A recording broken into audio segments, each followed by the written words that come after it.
Hi guys, welcome to we learn. കഴിഞ്ഞ ക്ലാസ്സിൽ നമ്മൾ രാഷ്ട്രപതി ഭരണത്തിൻ്റെ കാലാവധിയും അംഗീകാരം ലഭിക്കുന്നതും ചർച്ച ചെയ്യുകയുണ്ടായി.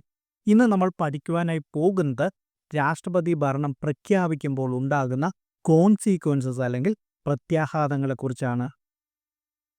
ഒരു സംസ്ഥാനത്ത് രാഷ്ട്രപതി ഭരണം ഏർപ്പെടുത്തുമ്പോൾ രാഷ്ട്രപതിക്ക് ഇനി പറയുന്ന അസാധാരണമായ അധികാരങ്ങൾ ലഭിക്കുന്നതാണ്. ഒന്നാമതായി, സംസ്ഥാന സർക്കാരിൻ്റെ പ്രവർത്തനങ്ങളും ഗവർണർക്കോ സംസ്ഥാനത്തെ മറ്റ് ഏതെങ്കിലും എക്സിക്യൂട്ടീവ് അധികാരികൾക്കോ നിക്ഷിപ്തമായിട്ടുള്ള അധികാരങ്ങളും രാഷ്ട്രപതിക്ക് ഏറ്റെടുക്കുവാനായി സാധിക്കും. രണ്ടാമതായി, സംസ്ഥാന നിയമസഭയുടെ അധികാരങ്ങൾ പാർലമെന്റ് വിനിയോഗിക്കുമെന്ന് രാഷ്ട്രപതിക്ക് പ്രഖ്യാപിക്കുവാനായി സാധിക്കുന്നതാണ്. മൂന്നാമതായി, സംസ്ഥാനത്തെ ഏതെങ്കിലും സ്ഥാപനമോ അതോറിറ്റിയുമായി ബന്ധപ്പെട്ട ഭരണഘടനാ വ്യവസ്ഥകൾ താൽക്കാലികമായി നിർത്തലാക്കുന്നത് ഉൾപ്പെടെയുള്ള മറ്റ് എല്ലാ ആവശ്യമായ നടപടികളും രാഷ്ട്രപതിക്ക് സ്വീകരിക്കുവാനായി സാധിക്കുന്നതാണ്. അടുത്തതായി, ഭരണനിർവഹണത്തിൽ വരുന്ന മാറ്റങ്ങളാണ്. രാഷ്ട്രപതി ഭരണം ഏറ്റെടുക്കുമ്പോൾ മുഖ്യമന്ത്രിയുടെ നേതൃത്വത്തിലുള്ള സംസ്ഥാന മന്ത്രിസഭയെ രാഷ്ട്രപതി പിരിച്ചുവിടുന്നു. ഒരു സംസ്ഥാനത്ത് രാഷ്ട്രപതി ഭരണം വരുന്ന സമയം ഡൽഹിയിലിരുന്നു കൊണ്ട് രാഷ്ട്രപതിക്ക് സംസ്ഥാനത്തെ നേരിട്ട് ഭരിക്കുവാനായി സാധിക്കുകയില്ല. അതുകൊണ്ട് തന്നെ രാഷ്ട്രപതിയുടെ പ്രതിനിധി എന്ന നിലയിൽ ഗവർണറായിരിക്കും സംസ്ഥാനത്തെ ഭരണപരമായ കാര്യങ്ങൾ നടപ്പിലാക്കുക. ഇതിനായി ഗവർണറെ സഹായിക്കുവാനായി സംസ്ഥാനത്തെ ചീഫ് സെക്രട്ടറിയും അതുകൂടാതെ രാഷ്ട്രപതി നിർദ്ദേശിക്കുന്ന പ്രത്യേക ഉപദേഷ്ടാക്കളും ഗവർണറെ ഇതിനായി സഹായിക്കുവാനായി കാണും.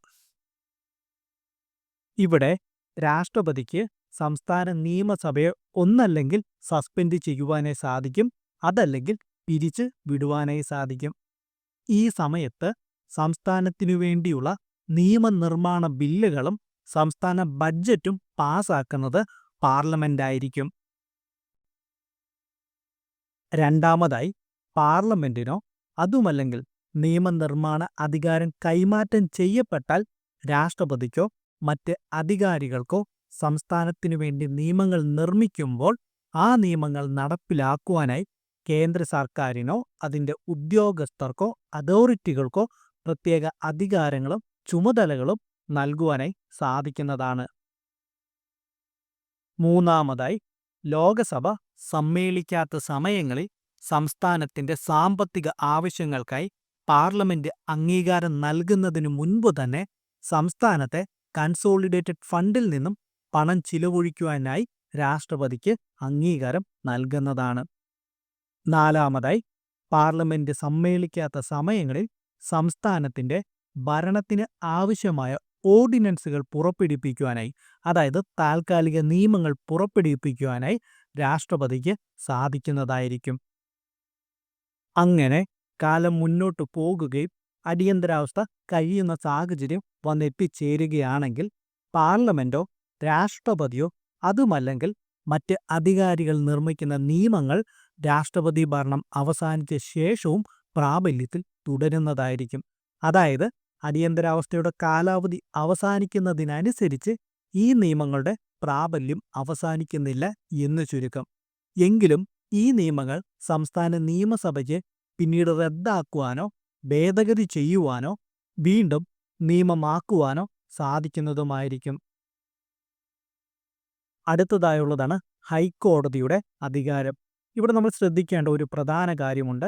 രാഷ്ട്രപതിക്ക് സംസ്ഥാനത്തിൻ്റെ ഹൈക്കോടതിയിൽ നിക്ഷിപ്തമായിട്ടുള്ള അധികാരങ്ങൾ ഏറ്റെടുക്കുവാനോ ഹൈക്കോടതിയുമായി ബന്ധപ്പെട്ട ഭരണഘടനാ വ്യവസ്ഥകൾ താൽക്കാലികമായി നിർത്തലാക്കുവാനോ കഴിയുന്നത് ആയിരിക്കുകയില്ല. രാഷ്ട്രപതി ഭരണത്തിൻ്റെ സമയത്തും സംസ്ഥാന ഹൈക്കോടതികളുടെ ഭരണഘടനാപരമായ പദവിയും സ്ഥാനവും അധികാരങ്ങളും അതേപടി തന്നെ തുടർന്ന് പോരുകയും ചെയ്യും.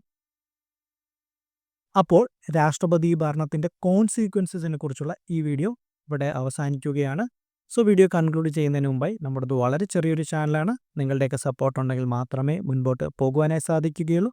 വീഡിയോയിൽ എന്തെങ്കിലും പോരായ്മകളുണ്ടെങ്കിൽ തീർച്ചയായും കമൻറ്റ് ചെയ്യണമെന്നും പറ്റുവാണെങ്കിൽ വീഡിയോ ഒന്ന് ലൈക്ക് ചെയ്യണമെന്നും ഷെയർ ചെയ്യണമെന്നും ഞാൻ നിങ്ങളുടെ അടുത്ത് റിക്വസ്റ്റ് ചെയ്യുകയാണ്. നമുക്കപ്പോൾ അടുത്തൊരു വീഡിയോയിലൂടെ കാണാം.